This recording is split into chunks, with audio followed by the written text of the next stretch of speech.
Good morning, TEDxBaltimore!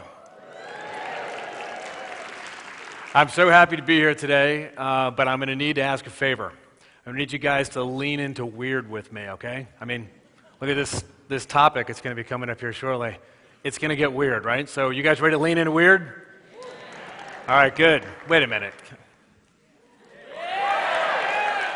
Yeah, especially you folks in the front row. I appreciate that. All right. So let's get into this. So I've got 5 stories. They're kind of 5 times in my life where I kind of came face to face with something that I didn't like so much about myself or about humans, and it forced me to kind of dive deep and understand myself and try to relate that to other people. And so I'm going to share those with you, some of it with a little bit of pain. So I had a fantastic mother, fantastic parents. My mother was a postulate with the Sisters of Mercy, which means that she was learning or studying to become a nun. Now, fortunately for me, she didn't do that. But it kind of tells you the type of person that she was. And so I grew up with this very nurturing, loving person that taught me how to kind of give to get. And like it says up there, I blame her for everything good that I do.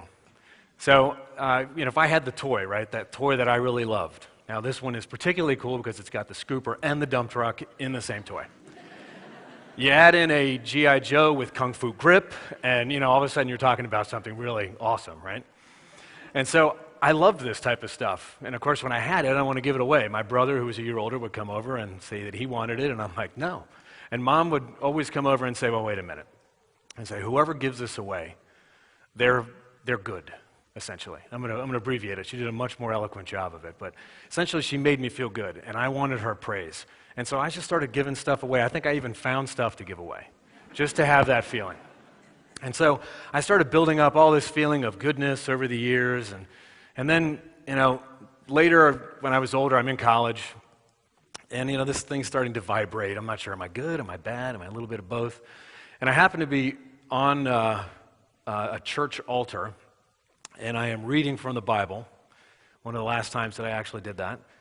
And I finished reading, I'm walking back to the pew that I'm supposed to be in, and I realize I have absolutely no idea what I just read. I don't know who it was by. All I remember was the girl in the front was very hot. And I'm wondering, did she notice me? I'm wondering, did I walk cool? Probably not. And everything just starts crashing down, and so I just started having like a little bit of an internal meltdown. Church ends, I walk outside, I try to find a bench, and I sit down and I'm thinking, the thoughts of going back in time, and I'm wondering, do I really have any good in me? Am I actually good? Is there any such thing of a person being good? Is there a force of good? Do I tap into it? Do other people tap into it? Is there a force of bad? This all melts for me. No. For me. There is no force of good or bad. There are bad actions. There are good actions. But ultimately, at the end of the day, we all are struggling with our control over those things. But we don't tap into a force. I don't believe in luck. That's a force. I believe in chance. But I don't believe in good, bad, luck, and a couple other things. And it's given me peace, and it's given me happiness, and it's simplicity to not to have to think about those things. So a few years later, I'm trying to kind of dig into myself a little further, a little bit more introspection. And I'm reading some things, and I realize that I really need to kind of go through an exercise. I need to start with a monkey, and I need to kind of build myself out of that. And maybe there's some equivalence to other people. So I added on a fact-starved superbrain. So compared to the monkey, we have a really incredible supercomputer on our head. But of course, it's very fact-starved. Now, we think it's facts, but they're not. I think they're facts, but they're not. I also have these Coke bottle glasses on with my biases and prejudices and the things that I can't see, but I look through them and evaluate everybody around me with them. And then I have my endless loop need for self-importance. And so I think we all have this. I get up every day, I am so cool, everything about me is great, and so I just play this over and over again, and I feel wonderful. And then I have my protective selective memory. So if you're familiar with cognitive dissonance, This is the notion that you can take things that you're really uncomfortable with, hide them from yourselves, rewrite them a little bit, and then you look back at them and they're just so fantastic, and so are you. Not true. And you know what happens in Vegas didn't actually happen. And then there you have it. You've got a human. Now this may be sad for some of you, but for me it was very freeing. I find a lot of peace in it. I can look at that and go, okay, I get these simple little processes, and now that I know them, I can start to do something with them. And so Stephen Hawking, I couldn't help throw it in there. He just says some cool stuff. So next, altruism and selfishness. So altruism melted for me. This may sound sad or like I'm unhappy. I'm not. This is all very freeing and peaceful and happy. I hope you guys can go with me here. So I am thinking about other people. I'm trying to figure out how do I take some of these things I feel about myself and, did they apply to other people? And so I'm trying to associate myself with others. And I start seeing a lot of common, similar things. Now, some of these people, and a lot of people do great things. Some people do small great things, big great things. Some people do horrible things. But there's so much similarity between me and them because these base structures, they seem to be the same. So I'm exploring this over several years, and I'm starting to come up with like, okay, what's kind of good and what's kind of bad? And is there really altruism? Can I actually do something that is fully for the other person? Or am I not just doing this to feed myself? By the way, there are much better thinkers that have thought about these topics than I, so if I don't do them justice, please forgive me. But there are two people on that list that are really good polar extremes, right? On the selfishness scale. So if you roll with me and you say, forget intention, forget decision, forget these things, and just say, every single thing I do, like my body breathes because it needs oxygen. I am here presenting because I need to explore this within myself, or whatever the reason is, right? I'm not going to be able to get behind my own cognitive dissonance to figure that out. But Mother Teresa, right? She got the whole give to get selfish thing, right?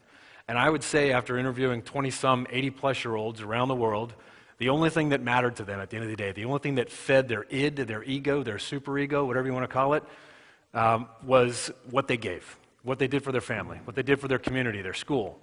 And Dr. Evil, who will be horribly unfulfilled the rest of his life as he's trying to find out things to do to make himself feel happy, will never find that because he's only in to take selfish. Now, we need both, right? I'm not saying you give up one and just give everything away. You could. But there's a balance. So this kind of brings us to the conclusion here. So there's an equation for evil that I was talking about. And I'm thinking, all this stuff, I need to kind of put this down into some sort of framework that's simple, that I can communicate, and then I can action. Otherwise, it's just a bunch of, thoughts that can bounce around in my crazy head. And I realize that it's actually not so complex. Now that I've gotten to this kind of layer of peace and stability, and I don't need to worry about whether I'm good, and I'm not evil. I do evil, I do good. But I want to figure out how do I minimize the evil that I do. I'm going to do more of the good because not only is it good and not bad, but it actually feels good right now. I don't need to build up shits to go someplace. If I do something good, it hits right away. So this is a very simple, I have a much more expansive actual mathematical formula, as Aaron was calling it. You're not going to see a lot of math in here. You're going to see a lot of metaphorical math. And so we're going to start at the end. So this is not an equation that says you're going to do evil or you are not going to do evil. You're going to do good. And the equation, by the way, is the same for good and evil, which is really interesting. So the potential for good and evil, I'm just using this as this could happen. You still have to make a decision inside here. And I'm going to strip off something that is, wow, I am not doing very well with this. Okay, I'm going to strip off something that's really important, but it's not the hub of this. It's not the heart. And that's enablers, magnifiers, and restraints. And by that I mean things like, do you have money? Do you have power? Do you have position? Do you have opportunity? Are there things that restrain you in the denominator? Things like laws, a judiciary, law enforcement, beliefs, culture, these types of things. They're really important. They take what is the most important part of this, which is your internal capacity, the only thing you can really work on, your capacity for good or evil. They take it and they magnify it and create impact. So I want to jump on this capacity for good and evil, and this is the kind of final things. And the denominator is the most important part. Now, we dug a little bit into this self-preservation, simple self-interest thing with the monkeys and all the things and the headphones and all that. And so I won't spend a lot of time on that, but that's the thing you're trying to dilute, right? You're trying to dilute the thing that is unempathetic and doesn't think and simply, it's the snake spine in all of us, right? Snakes don't think, they just react. And so I'm trying to dilute that with some self-awareness, which we dug into a little bit, which is really important. If I can't look at myself, and I'm not talking about self-awareness on the things that you're good at or you're pleased with, but dig behind the cognitive dissonance. Take that story that you've told yourself over and over again or to a bunch of people and actually go back and try to remember, was it really exactly like that, or did you just exaggerate it or modify it? Or did you forget one that was more important, that was negative? And then, number one most important thing, if we could leave with anything today, is size and diversity of your tribe. I didn't say family. Family's too small, right? But a tribe is a family, just much bigger. I didn't say community. Community's just too neutral and plain. But tribe makes me think of a very large group of people that, like a family, would die for each other. I'm not saying that that's the important part here, but you follow me.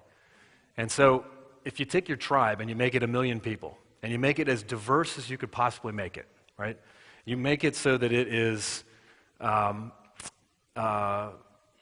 diverse across sexuality, across race, across gender, across religion, across whatever it is that you make it across. If you had 1 million people and they were all different, kind of like this audience, and that was your tribe, you're going to die for them, and you're really self-aware of yourself and you see the interconnectedness between you and the sameness between you, it's really easy to start to dilute the monkey at the top. You can tell I like monkeys.